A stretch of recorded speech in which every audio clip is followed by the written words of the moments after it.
Moi, j'ai une question à te poser sur l'affaire YSL. Oui. Est-ce que tu penses que cette affaire est en fait un tournant du rap? Bah, franchement, que ça touche une personne comme Young Thug, de fou. De fou, de fou. Parce que je pense qu'à partir de là, justement, tout ce côté-là où bah, nous, on se dit en fait qu'on ne peut pas utiliser forcément déjà des preuves au niveau des paroles, utiliser des paroles contre des personnes. Je pense que les rappeurs eux-mêmes vont vouloir s'absteindre de dire des choses, tu vois. Et donc de pouvoir s'exprimer pleinement sur leur rap, ce qu'ils font pas, ce qu'ils imaginent faire, tu vois, parce que ça pourrait se retourner contre eux au bout du compte. Surtout que là, le FBI, c'est clair qu'en fait, ils essaient d'attraper... C'est pas le Pardon, FBI. pas le FBI. Pour YFN Lucci, ouais, ça l'est. Exact. Parce qu'on vous a pas expliqué pourquoi ils sont tombés. C'est dû à une guerre avec YFN, un autre gang d'Atlanta. Et du coup, ben... Du coup, ils vont se brider eux-mêmes justement par rapport à ça parce que, étant donné qu'on est en plus tous en train de les attraper un par un et que de choper une personne aussi énorme que Young Thug, qui représente autant pour la culture aujourd'hui, qui tombe alors qu'il a tout pour se protéger, en fait, toi, en tant que personne, qu'est-ce que tu vas faire? Parce que Young Thug, en réalité, dans le rap aujourd'hui, il y a peu de personnes qui l'atteignent. Et particulièrement dans tout ce qui est la trappe, en fait.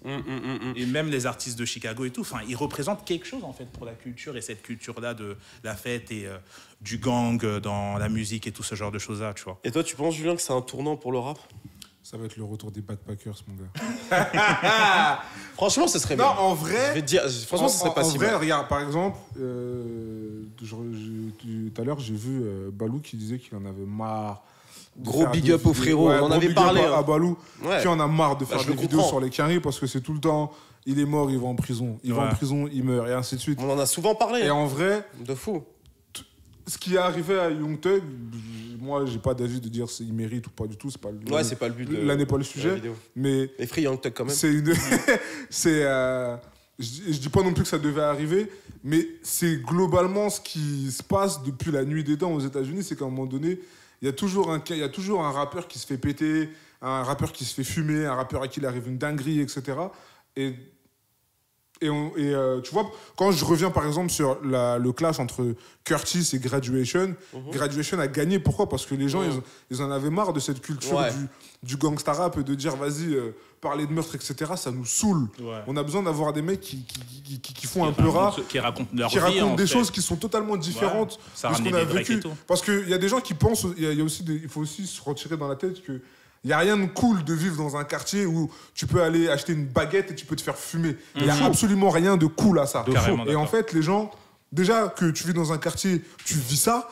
Si en plus dans la musique que tu écoutes, on relate encore ce genre de faits-là, à un moment donné, c'est gangréné et du coup, tu vas que rester dans ça. Et les gens, ils ont besoin d'avoir un truc nouveau. Donc, moi, je dis pas il mérite ou pas du tout, mais peut-être que c'est un tournant dans le sens où t'as des mecs qui vont émerger et qui ils vont avoir un discours totalement différent de dire ouais, moi je connais des gars qui tuent des gens, tu vois. Il va peut-être y avoir un truc autre et peut-être que ça peut changer la donne aussi. Et tu sais quoi, justement, c'est pour ça que je te dis que les deux sujets entre Kendrick Lamar et YSL sont liés. Ouais. C'est que justement, je pensais que les planètes étaient alignées en quelque sorte.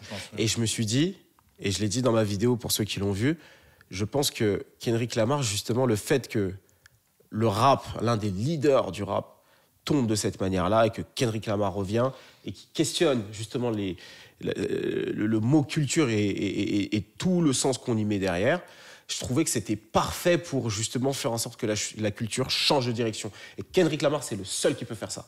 Donc ouais, pour revenir à ce que tu disais, je pense que c'est ça. Donc, je sais pas si tu avais fini ton propos, mais... Non, mais voilà, en fait, pour conclure, ce que je veux dire, c'est que... encore une fois, mérite, pas mérité, là n'est pas le sujet, mais peut-être que ce qui se passe avec Young Thug et le YSL va être un tournant dans la musique à court moyen terme où on va peut-être avoir un retour ou alors avoir un émergement de rappeurs qui sont moins gangsters et peut-être beaucoup plus... je sais pas, tu sais, juste eux-mêmes et qui racontent une vie plutôt... Comme on a eu au début des années 2010. Ouais.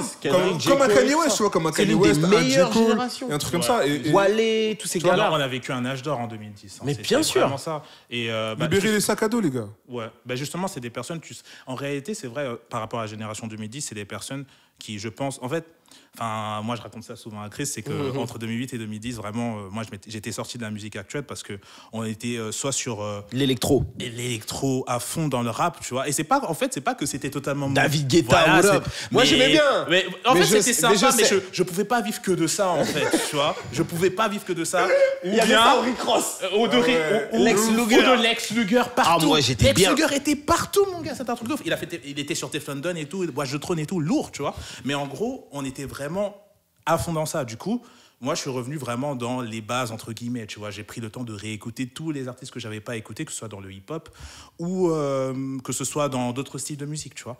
Et en 2010, j'ai l'impression qu'il y a beaucoup d'artistes qui se sont retrouvés dans ce cas de figure-là, tu vois. Déjà, Tyler, the Creator, je me rappelle, il avait mis un truc genre, il a détesté David Guetta, des trucs comme ça. Enfin bref, tu sens qu'il a détesté cette période, tu vois. Et tous les artistes qui sont arrivés en 2010 et tout, même A$AP Rocky qui a un côté plus lunaire, tu vois. Au final, c'est des influences qui viennent d'avant, tu vois, parce qu'il a pris ce que DJ Screw il a fait, il a pris ce que New York faisait déjà, il a mélangé les deux. On en reparlera, attention, on est en train de te lancer sur un autre sujet qui est intéressant. Ouais, c'est ça, mais tout ça pour dire que on vit peut-être un tournant comme ça maintenant, c'est ça. En fonction de ce qui va se passer si Gunna et Young Thug terminent en prison, en fait, parce que du coup, peut-être qu'il va se passer quelque chose dans la musique, peut-être qu'il va avoir ce côté-là très Thug va baisser et qu'il y a quelque chose d'autre qui va prendre le dessus, tu vois.